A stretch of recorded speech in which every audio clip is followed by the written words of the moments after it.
Affairs में मैं आपको करंट अफेयर्स के वही टॉपिक ले रहा हूं जो कि आपके एग्जाम के दृष्टिकोण से इम्पॉर्टेंट है, महत्वपूर्ण है। बस आपको ये टॉपिक्स करते जाना है, इन टॉपिक्स को रिवाइज कर जाना है, रिवीजन पे बहुत ध्यान देना है क्योंकि ये टॉपिक आप एक बार पढ़ोगे। वैसे क्लास में मेरा प्रयास रहता है और आमतौर पे आप लोगों का भी अनुभव होगा कि क्लास में ही मैं याद करवा दे रहा हूँ आपको, टॉपिक को क्लास में ही समझा दे रहा हूँ, याद करा दे रहा हूँ, तो चीज़ें आपकी याद हो जा रही हैं। लेकिन कोई बात नहीं, आप लोग एक दो बार रिवाइज कर लोगे। यदि किसी को भूल रहा है तो फिर कोई भी प्रॉब्लम नहीं होगी, ठीक है। तो आज के करंट अफेयर्स की शुरुआत करते हैं इकोनॉमी के करंट अफेयर्स से। कुछ इकोनॉमिक्स के करंट अफेयर्स अब मैं लेने प्रारंभ कर रहा हूं ताकि आपकी प्रॉब्लम रिजॉल्व हो। आप देख पा रहे होंगे भारतीय रिजर्व बैंक का लोगो है, ये है ना, भारतीय रिजर्व बैंक का लोगो है। देखिए, भारतीय रिजर्व बैंक मौद्रिक नीति जारी करता है हर 2 महीने में। हर 2 महीने में मॉनेटरी पॉलिसी जो है जारी की जाती है। तो अभी 2023-24 की पहली मॉनेटरी पॉलिसी जारी की गई थी, पहली मौद्रिक नीति जारी की गई थी 6 अप्रैल 2023 को,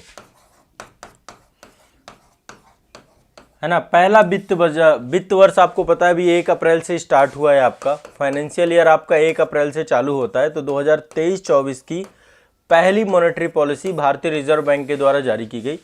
मौद्रिक नीति जारी करने के पीछे आपको पता है कि इन्फ्लेशन को कंट्रोल करना एक बड़ा रीजन रहता है कि इन्फ्लेशन की स्थिति क्या चल रही है, महंगाई की स्थिति क्या चल रही है। आपने यदि अभी तक आपको चीज़ें समझ में नहीं आती हैं तो बाकायदा इकोनॉमी का पूरा एक कोर्स है जिसमें मैंने पूरा कंप्लीट करवाया हर एक चीज़ की, आरबीआई और मौद्रिक नीति, ये सारी चीज़ें हैं। मतलब आपका पूरा सिलेबस ही है, जो सिलेबस कंप्लीट कराया, पूरा सिलेबस उस कोर्स में है। और आप इकोनॉमी में यदि अभी तक कमज़ोर हैं, कच्चे हैं, आपको इकोनॉमी नहीं आती है, तो आप ज़रूर इकोनॉमी मेरे से पढ़ सकते हैं। मैंने इकोनॉमी में 112 लेक्चर में सारा कुछ कंप्लीट कराया है जो कि आपकी परीक्षा में पूछा जाएगा, ठीक है। तो इसको ध्यान रखिएगा। और मौद्रिक नीति, मौद्रिक वक्तव्य के बारे में अभी बहुत सारी चीज़ें मैं यहाँ पे नहीं बताऊँगा। एक सेशन में आपको शाम को ले लूँगा, जो आपका जीएस वाला सेशन है, वहाँ पर एक बार डिस्कस कर दूँगा। यहाँ पर मैं सिर्फ बताने वाला हूँ कि मौद्रिक नीति में क्या क्या चीज़ें इस बार थी, ठीक है। तो एक देखिए, मौद्रिक नीति समिति है आपकी, मॉनेटरी पॉलिसी कमेटी है, और उसके जो चेयरपर्सन होते हैं वो गवर्नर होते हैं। तो इस बार आपको पता है हमारे जो गवर्नर हैं वो शक्तिकांत दास हैं। आरबीआई के गवर्नर कौन है? शक्तिकांत दास। तो उनकी अध्यक्षता वाली मौद्रिक नीति समिति के द्वारा मौद्रिक वक्तव्य 2023-24 जारी किया गया है।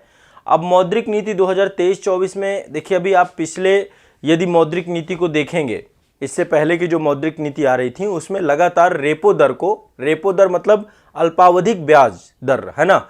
जब जो है अल्पावधिक जो है किसी भी कम अवधि के लिए बैंकों के द्वारा आरबीआई से पैसा लिया जाता है तो उसको रेपो दर कहते हैं, रेपो रेट कहते हैं।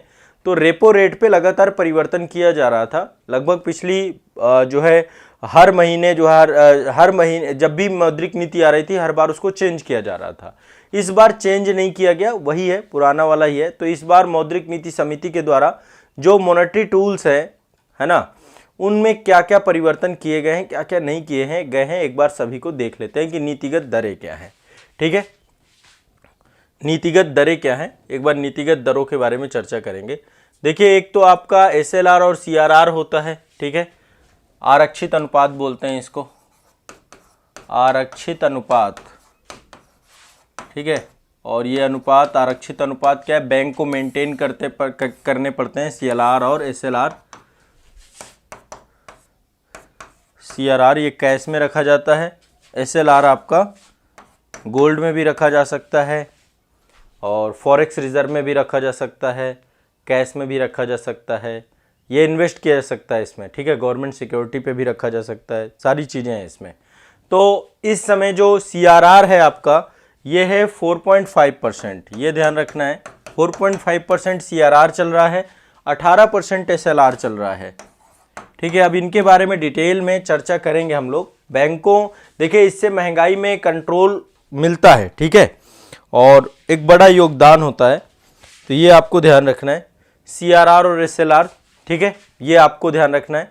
इसके बाद बहुत सारी दरें होती हैं आपकी, नीतिगत दरें होती हैं। नीतिगत दरों में से क्या क्या होता है? रेपो रेट होता है, ठीक है, एमएसएफ होता है आपका, बैंक रेट होता है, ठीक है। अब ये इनकी क्या स्थिति है, इनको एक बार हम देखने और समझने का प्रयास करेंगे।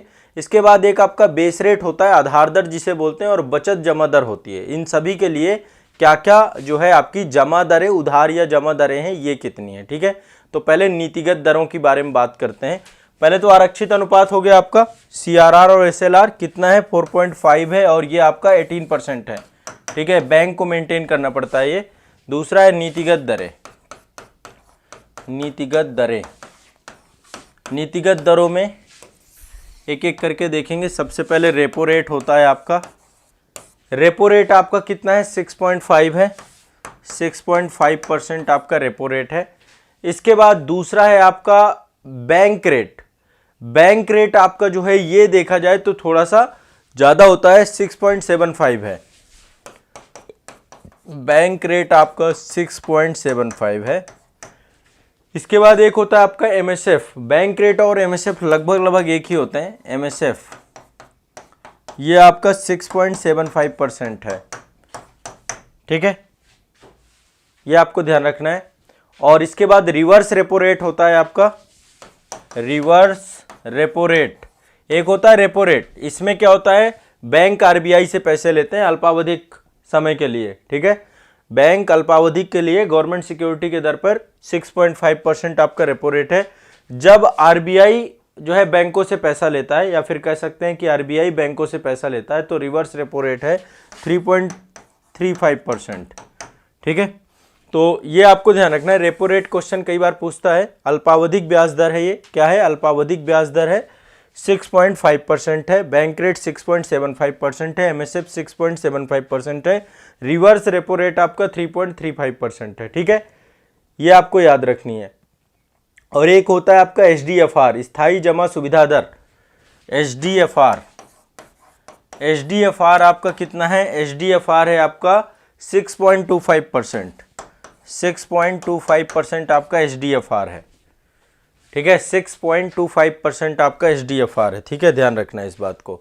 तो आपका आरक्षित अनुपात में CRR आपका 4.5% है, SLR 18% है। इसके बाद रेपो रेट आपका 6.5% है, बैंक रेट 6.75% है, MSF भी 6.75% है, रिवर्स रेपो रेट 3.35% है, और ये SDFR आपका 6.25% है। अब इनके बारे में डिटेल में एक GS की क्लास में मैं आपको सारी चीज़ें समझा दूंगा, कोई टेंशन लेने की ज़रूरत है नहीं, बहुत ज़्यादा परेशान नहीं होना है। ठीक है, तो आरक्षित अनुपात हो गया। एक और आपकी दर होती है जिसको हम लोग जो है उधार या जमा दर कहते हैं। उधार या जमा दर, उधार या जमा दर। यदि इकोनॉमी की क्लास आप सभी में से किसी ने की होगी तो निश्चित तौर पे आप इन सभी के बारे में जानते होंगे, या मेरा मास्टर वीडियो ही देख लो इकोनॉमी का। मास्टर वीडियो में भी मैंने आपको समझाया है सारी चीज़ें कि बैंक कैसे काम करता है। जो भी पैसा आप बैंक को देते हैं, बैंक उसको इन्वेस्ट करता है, और फिर किस तरीके से महंगाई को कंट्रोल किया जा सकता है, महंगाई के लिए RBI के क्या क्वालिटेटिव टूल्स हैं, क्या क्वांटिटेटिव टूल्स हैं, ये सारी चीज़ों के लिए लेकर चर्चा क्लास में आपकी हुई थी। ठीक है, तो उधार या जमा दर की बात करें तो दो दरें हैं यहाँ पे। एक तो बेस रेट होता है आपका जिसको हम आधार दर कहते हैं, आधार दर। तो इस समय जो आपकी आधार दर है वो कितना है, वो है 8.75, 8.75% से लेकर के आपका 10 अलग अलग बैंकों के द्वारा अलग अलग जो है रखा जाता है बेस रेट। तो 8.75 से लेकर 10.10% आपका बेस रेट है। और एक है बचत जमा दर।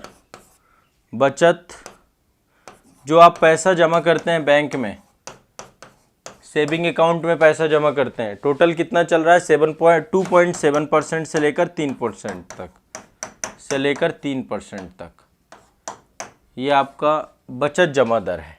ठीक है, तो पर्टिकुलर ये आपकी मौद्रिक नीति से जुड़े हुए कुछ महत्वपूर्ण पक्ष थे।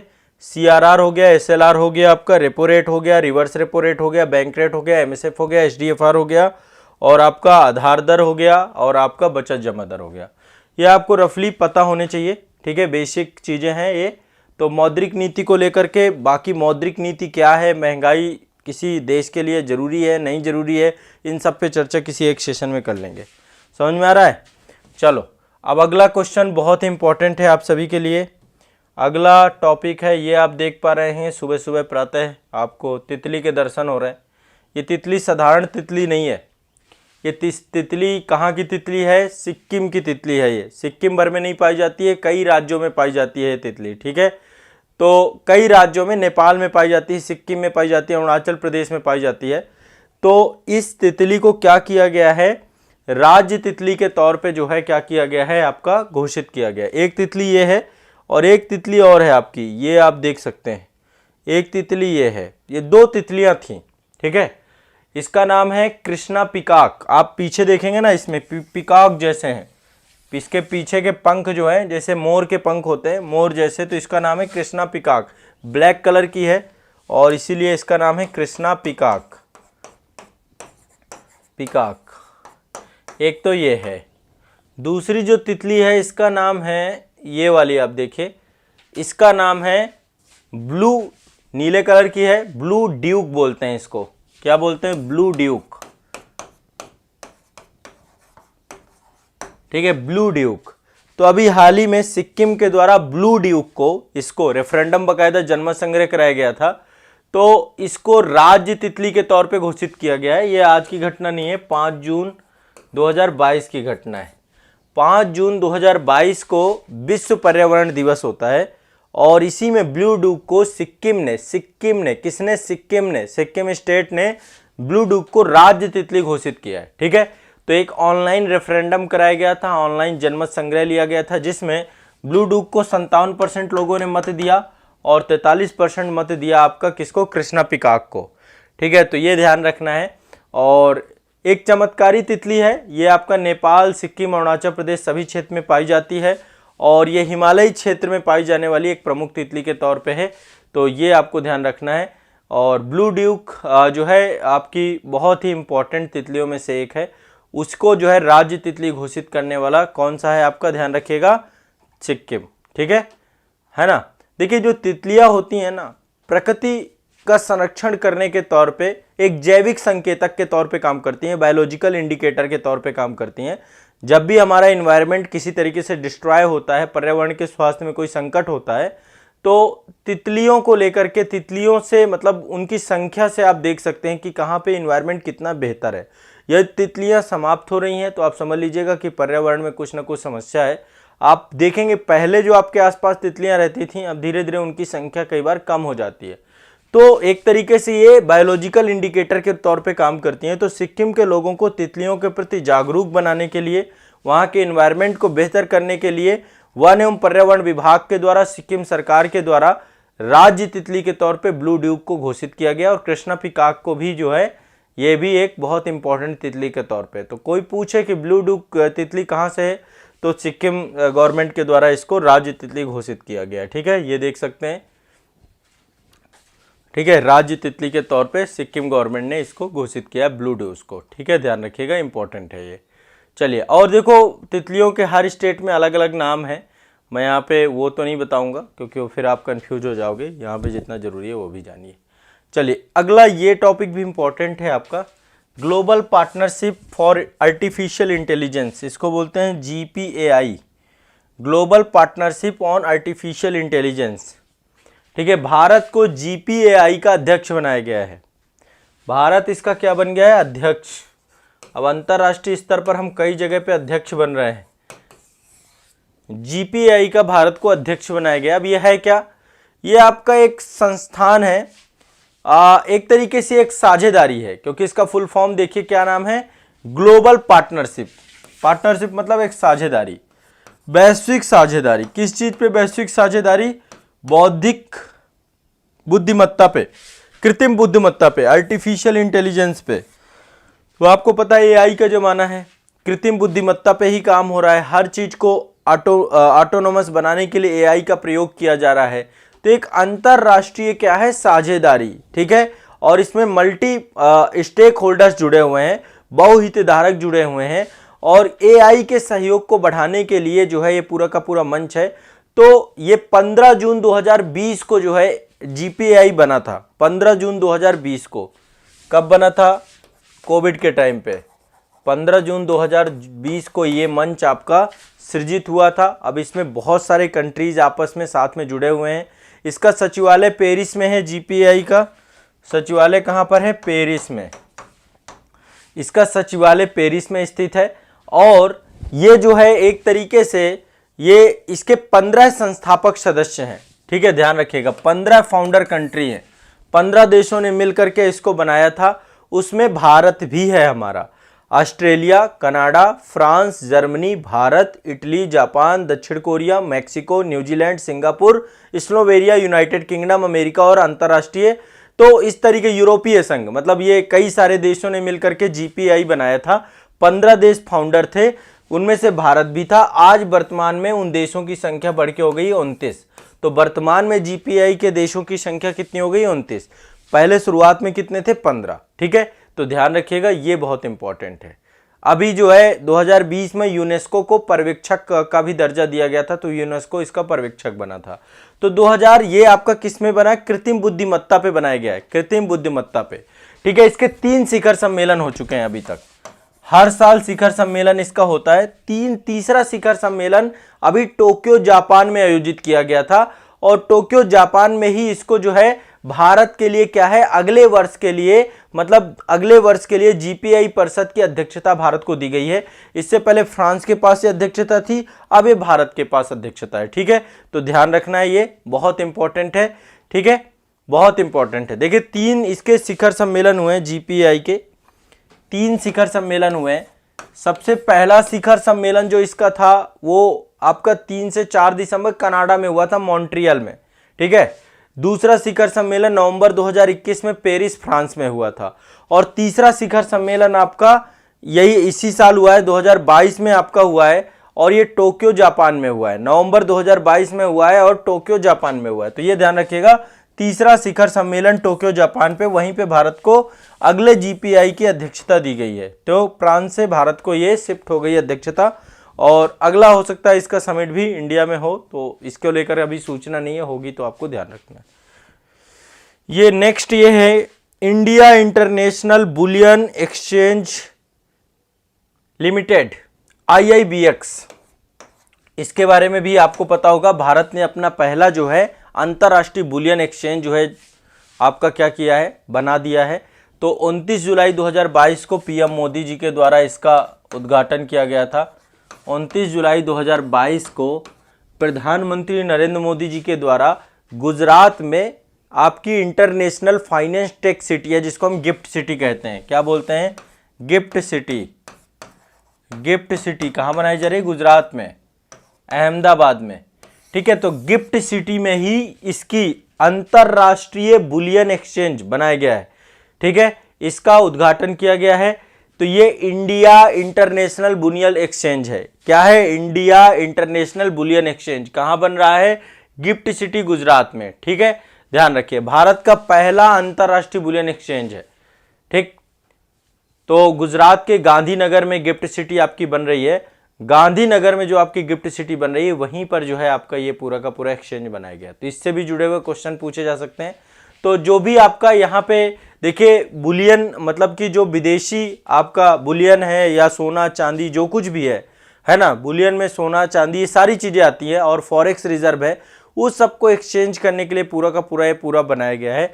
तो भारत में जो है आपका बुलियन एक्सपोर्ट को लेकर, इंपोर्ट को लेकर के, और बुलियन को लेकर जितने भी संस्थागत निवेशक हैं उन सब के लिए सबका इससे जुड़ाव हो जाएगा। तो अंतरराष्ट्रीय इंटरनेशनल बुलियन एक्सचेंज जो है ये आपका भारत के गांधीनगर में गिफ्ट सिटी में इसका उद्घाटन किया गया है।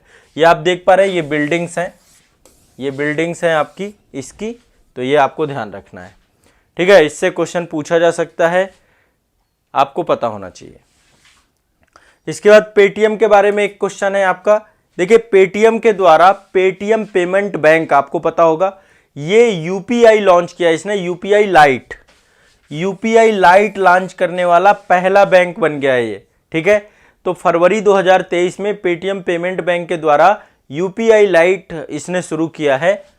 Paytm payment bank light version, मतलब आपका मतलब कम से कम डेटा में काम करता है। ठीक है, भुगतान करने के लिए भुगतान को बहुत आसान कर देता है, बहुत त्वरित गति से काम करता है। ठीक है, इसमें यूपीआई लाइट में मतलब पिन कोड भी डालने की जरूरत नहीं है। यदि 200 रुपए तक का आप लेन देन कर रहे हैं तो विदाउट पिन कोड आप अपना, विदाउट पिन कोड आप जो है क्या कर सकते हैं, लेन देन कर सकते हैं। तो एक तरीके से पेमेंट को क्या करना है, बहुत आसान बना देना है। तो यूपीआई लाइट लॉन्च करने वाला ये आपका क्या बन गया है, पहला पेमेंट बैंक बन गया है। ठीक है, ये क्या करता है, त्वरित गति से निर्बाध लेन देन को सक्षम बनाने का काम करता है। तो यूपीआई लाइट भारतीय भुगतान, आपको मैंने यूपीआई के बारे में पहले बताया भी था एक सेशन में कि भारतीय राष्ट्रीय भुगतान निगम है हमारा, national payment corporation of India है जिनको हम बोलते हैं एनपीसीआई, उसके द्वारा ही आपका ये यूपीआई सुविधा आपकी लॉन्च की गई है, वही आपका इसको चला रहा है। ठीक है, तो ये आपका जो है इसमें यूपीआई लाइट के माध्यम से जो छोटे मोटे लेन देन होते हैं 10 रुपये, 20 रुपये, 50 रुपये से लेके 200 रुपये तक का लेन देन, उसको और भी ज़्यादा बिना पिन कोड के, पिन की भी ज़रूरत ना पड़े, और फास्ट और त्वरित कर दिया जाए, इसलिए आपका यूपीआई लाइट का प्रयोग किया गया है। ठीक है, ये ध्यान रखना है। तो ये आपका बहुत इंपॉर्टेंट है और इससे ज़्यादा क्वेश्चन पूछ सकते हैं। तो यूपीआई लाइट भी एक डिवाइस वॉलेट के तौर पे काम करेगा और इसमें इंटरनेट की भी आवश्यकता नहीं होगी, बहुत लोवेस्ट डेटा पे काम करता है, विदाउट इंटरनेट भी आप पेमेंट कर पाएंगे, उस दिशा में भी ये काम करेगा आपका। ठीक है, तो आप अपने डिवाइस के वॉलेट में पैसा जो रखेंगे यूपीआई लाइट के माध्यम से, आप उसको छोटे भुगतानों के लिए प्रयोग कर पाएंगे। ठीक है, सिंगल क्लिक के साथ ही आपका तुरंत लेन देन हो पाएगा। तो पेटीएम वैसे भी बहुत बड़ा जो है मार्केट होल्डर है। ठीक है, तो Paytm payment bank is the first bank to be powered by UPI lite. ठीक है, ये आपकी न्यूज थी, चर्चा थी। तो यहां पर देखिए कितने टॉपिक आपके हो गए। सबसे पहले आपका आरबीआई हो गया, आरबीआई की मॉनेटरी पॉलिसी के बारे में मैंने आपको बताया। दूसरा आपका ये तितली है ब्लू ड्यूक, ये आपकी सिक्किम की तितली, राज्य तितली बना दी गई आपकी। ठीक है, दूसरा टॉपिक ये हो गया। तीसरा टॉपिक आपका जो है वो global partnership on artificial intelligence, इसका अध्यक्ष बना है भारत, इसका मुख्यालय सचिवालय आपका पेरिस में है। इसके बाद चौथी न्यूज आपकी IIBX से हो गई, इंडिया इंटरनेशनल बुलियन एक्सचेंज से हो गई, और पांचवी न्यूज आपकी पेटीएम यूपीआई लाइट से हो गई। ठीक है, तो ये आपकी 5 न्यूज हो गई। आज के लिए इतना ही रखेंगे, करंट अफेयर्स के सेशन में आज इतना ही रखेंगे हम लोग। ठीक है, डेली के डेली एक डोज की तरह है आपका, मैं थोड़ा थोड़ा आपको दे रहा हूं ताकि आपको रिवाइज करने में दिक्कत ना हो। पुराना बैकलॉग जो आपका पड़ा हुआ है उसको रिवाइज करिए। अब जैसे ही ये सेशन समाप्त होता है पुराने को भी एक बार रिवाइज कर डालिए, जो पुराना करंट अफेयर्स आपने पढ़ा है उसको रिवाइज कर डालिए आपको, बाकी इसको भी देख लीजिए। ठीक है, तो आज के सेशन में इतना ही रखेंगे, बाकी हम लोग देखेंगे नेक्स्ट सेशन में। आज के लिए इतना ही रखेंगे। हाँ, गांधीनगर में आपका गिफ्ट सिटी, गांधीनगर में, मैंने अहमदाबाद बोल दिया था, गांधीनगर में गिफ्ट सिटी बन रही है आपकी, गुजरात गांधीनगर में। ठीक है, तो ये आपका जो है इम्पोर्टेंट है सेशन, और ये सारे टॉपिक 5 टॉपिक कंप्लीट हो गए। एक बार इनको देख लीजिए और इनको याद कर लीजिए। ठीक है, तो आज के लिए इतना ही रखेंगे।